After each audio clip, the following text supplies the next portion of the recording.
如果我不嫁富二代的话，我的一些就是比如说我的容貌、我的身材都会，还有我的社交的礼仪，还有我美好的品德、美好的性格，还有我的就甚至是灵魂都会被毁了。 I've never seen anything like this in my life. I've met conceited people before, but this girl, she's on another level. Aren't you all curious to know where all this confidence comes from? Because I, honestly, keep wondering about it all the time. It's as if she was born with a secret manual on how to conquer the world, while the rest of us are still trying to figure out the basic rules of the game. Her father works at a state-owned company. Her mother is a janitor at a university dormitory. No rich or powerful family here, just ordinary workers, the kind who wake up early, take a crowded bus, and come home exhausted. There are no millionaire inheritances, no influential connections, no famous last name to open doors. But this girl's mind, my God, no one knows where she got so much courage from. Was it something she read? Some movie she watched and took as a divine calling? Or is it just blind faith in herself, the kind that doesn't explain itself? It just exists? She told me that one day she decided to sign up on Century Jiyuan, a Chinese dating site, to find out how much she was worth in the marriage market. It wasn't just curiosity, it was almost a scientific mission. She wanted numbers, a concrete assessment of her potential. A matchmaker analyzed her profile, age, height, education, photos, everything meticulously examined, and said she could marry someone with 20 million in assets. 20 million. For most people, that would be a distant dream, an achievement to brag about for generations. But do you know what she said? I want a husband with at least 50 million. My God, one dares to say it, and the other dares to consider it. I can almost picture the scene, the matchmaker's jaw dropping, trying to process what she just heard, while the girl kept that steady gaze, as if saying, "It's this or nothing." Seriously, would someone with 50 million be interested in her? We all know how these marriages work. The parents of someone that rich set 1,000,000 requirements for their future daughter-in-law. She has to have pedigree, impeccable education, social connections, a spotless past. They want someone who's already part of the club, or at least arrives with a resume that justifies entry. But did you know even ordinary families make absurd demands? The other day, I heard about a mother who rejected her son's girlfriend because she didn't cook well enough. And sure, plenty of millionaires are lazy, womanizers, full of flaws that money hides. But the truth is, people who aren't millionaires have those traits too. In the end, what sets them apart is the bank balance, not the character. And don't be fooled by her calm demeanor. She speaks with a confidence that disarms anyone. It's almost hypnotic, the steady voice, the well-chosen words, like she's reciting a rehearsed speech. It's as if she's convinced that all she needs to do is say the right things, and everything will become reality. And she's taking this search so seriously that she even enrolled in an international etiquette course.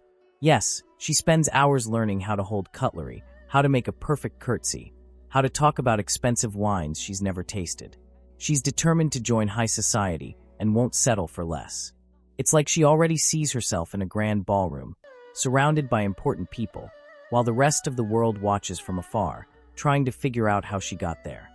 But hold on, not just any millionaire will do for her. It has to be a city millionaire. The ones from the countryside? She dismisses them instantly, as if they're a lesser species. According to her, the spending habits of city-rich folks are different. They splash money around freely, buying sports cars, dining at Michelin-starred restaurants, jetting off to private islands. The countryside ones, in her view, are more conservative, the type who hoard every penny and prefer investing in land over luxuries. And here's the kicker. She doesn't own a single designer item herself. She wears simple clothes, worn-out shoes, a phone that's seen better days. She says she doesn't want to burden her parents with buying expensive things for her. That'd be selfish. But her future husband? Oh, he's got to foot the bill for everything. He needs to show up with an unlimited credit card, ready to turn her life into a modern fairy tale. And when they asked her what this perfect millionaire would be like, her answer was straightforward: handsome, elegant, well-educated. She painted an almost cinematic portrait. A tall man in a flawless suit, with a charming smile and a vocabulary that impresses. But would a guy like that really be interested in her? Because, let's be honest, the competition in that market is fierce. There are women out there with PhDs, fluency in 3 languages, bodies sculpted in pricey gyms, and even they sometimes don't snag the prize. And here she is, with her boldness and an etiquette course in progress. Thinking she'll cut the line? Well, the matchmaker went looking for a worthy suitor. She found a young guy named Lou, 27 years old, who studied in Australia for 10 years. A whole decade breathing international air, learning Western customs, building a network. He owns an investment company and has a fortune exceeding $50 million. It was the full package. Young, rich, educated, with a touch of global sophistication. Everything seemed perfect. The date was set at a fancy restaurant, the kind with crystal chandeliers and waiters who whisper. She dressed with care, spent hours picking her outfit, rehearsing what she'd say. But at the last minute, Lou called to cancel. Said a work emergency came up, some urgent meeting. Was that really it, or was he just not interested? Maybe he saw her profile and thought, not worth my time. Or perhaps he's already got someone in mind, an heiress from another fortune, someone who doesn't need to prove anything. She tried to hide her frustration. It's fine, I can handle this psychologically, she kept repeating to herself like a mantra.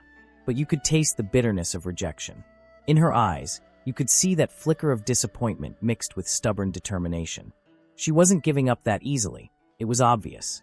For someone with her ambition, a no is just a temporary hurdle. The matchmaker, already sweating under the pressure, didn't give up and found another candidate. Pippi Lou, a millionaire with serious financial clout. The name sounded like something out of a soap opera, but his resume was impressive. Businesses in multiple cities, diverse investments, a life that reeked of success. This time, she arrived early at the restaurant, an elegant spot with glass walls and a panoramic city view. Before the date even started, the matchmaker was in her ear with tips. Eat more gracefully, move more delicately, watch your posture. She took the advice with a forced smile, the kind that says, I know what I'm doing, but I'll humor you for now. When the date began, she laid out her demands right away. Her future husband's parents need to be realistic, upright, and well-educated. Otherwise, she won't even bother calling them in-laws. It was almost like she was interviewing the whole family, not just the guy. Pippi Lou held back a laugh, clearly amused by her audacity. After all, she was the one trying to break into high society, yet here she was setting conditions like she owned the game. He probably thought, who does this girl think she is? The conversation moved to other topics, like kids. She was blunt, no sugarcoating. She has no intention of being a housewife and doesn't want raising kids to derail her career. If possible, she'd put them in a top-tier daycare with bilingual teachers and fancy extracurriculars. For her, it was logical, practical. But Pippi Lou wasn't a fan of the idea. He had a more traditional take. To him, a mother should raise the kids, be there, shape their values firsthand. If you take away her career, you're depriving her of something important. But if you let someone else raise the kids, you're depriving them of a mother's presence, he argued, his tone a mix of conviction and mild annoyance. It was a philosophical standoff, the kind that shows how two people can want completely opposite things. In the end, she dumped Pippi Lou. Said he could only offer her money, not the lifestyle she craves. It wasn't just about the millions. It was about freedom, glamour, the chance to live like she'd always dreamed. The matchmaker, nearly out of patience, tried again and found another guy. He wasn't a millionaire but had decent finances, a house, a luxury car, a steady income. But the second she heard he didn't have $50 million, she lost interest on the spot. It's not what I want, she said, with the same firmness as someone sending back a badly cooked meal. Her ambitions are huge. She wants her son to study at West Point, the world's most prestigious military academy, and her daughter at Columbia, one of the top universities in the US. It's not just about education. It's about status, ensuring her kids join a global elite. If she can't find a man to make that happen, she just turns her back and moves on, no second glance. For her, giving up isn't an option. It's a matter of destiny. And her dreams don't stop there. She thinks she's so beautiful she could be a movie star. Said she's seen tons of celebrity photos without makeup and concluded, I'm prettier than most of them. You almost wonder, doesn't she have a mirror at home? Or does her mirror reflect a version of herself only she can see? Because let's be real, confidence is great, but sometimes it feels like she's living in a parallel universe where reality bends to her whims. Things got even weirder when one candidate said he could help her break into entertainment. He knew producers, directors, people who could open doors for a favor or two. It was a tempting offer, but she got mad instantly. I hate people who brag about connections, she snapped, her tone dripping with disdain. But wasn't she the one trying to get into that world? Didn't she dream of the spotlight, the red carpet, her name in giant letters? The contradiction was glaring, but she didn't seem to notice. In the end, that date was a disaster too. She insulted the guy, said he was still stuck in a provide-for-the-family mindset, something she saw as small, limited, almost offensive. Meanwhile, she was already thinking about ruling a country and bringing world peace, like some rising queen awaiting the throne the universe owed her. The guy couldn't take it anymore, got up, paid the bill, and left, probably relieved to escape that whirlwind of ambition. And of course, she blamed the matchmaker for yet another flop. "You like the others more than me," she complained, her voice a mix of hurt and accusation. To her, the problem was never herself. It was everyone else, who didn't get her vision, who couldn't match her shine. The matchmaker, poor thing, was probably counting the days until she could drop this demanding client. If she's already threatened by other women now, imagine if she actually marries a millionaire. That world is ruthless. Parties packed with models, businesswomen, influencers, all vying for the same spot, the same power.